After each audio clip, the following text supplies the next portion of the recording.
नमस्कार. आज आपण बनवूया शेवयांची खीर.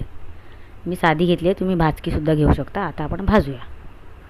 काजू बदामाचे काप, वेलची पावडर आणि तूप. माझ्याकडे ह्या ब्रँडचे आहे, तुम्ही कोणतेही घेऊ शकता. ह्यात आपण 2 चमचे तूप घालून घेऊया कढईत. आणि एका साईडला मी दूध गरम करायला ठेवले. थोडं आटवायचं आहे दुधाला आपल्याला. आता ह्यात भाजून घेऊया मस्त बदामी रंग येईपर्यंत. आणि ह्यातच आपल्याला काजू बदामाचे कापही घालायचे आहेत. दुसरं वेगळं तूप घालायची गरज नाही आहे. ह्यालासुद्धा बदामी रंग येईपर्यंत परतून घेऊया.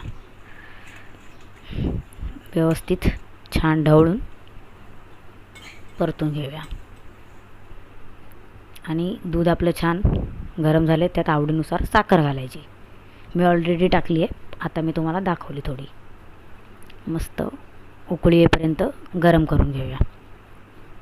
आणि हे सगळं मिश्रण आपल्याला ह्यात घालायचं आहे. आता आपण यात वेलची पावडर घालून घेऊया. तुम्हाला आवडत असेल तर केसरही घालू शकता. आणि हे आपलं गॅस स्लोच ठेवायचा आणि हे सगळं मिश्रण ह्यात घालून घ्यायचं. कारण शेवई गरम आहे आणि दूधही गरम आहे, पटकन वर उतू जाऊ शकतं. मस्त 10 मिनटं शिजवून घेऊया. उकळी आलेली आहे. आता आपण सर्व करूया. आणि ह्यात आपल्याला आता काजू बदामाचे काप घालायचे आहेत. तुम्ही गरमही खाऊ शकता, डेझर्ट म्हणून थंडही खाऊ शकता. थंड पण खूप छान लागते. आता सध्या गरमीचे दिवस आहेत, थंड छान लागेल. आणि सर्व करूया.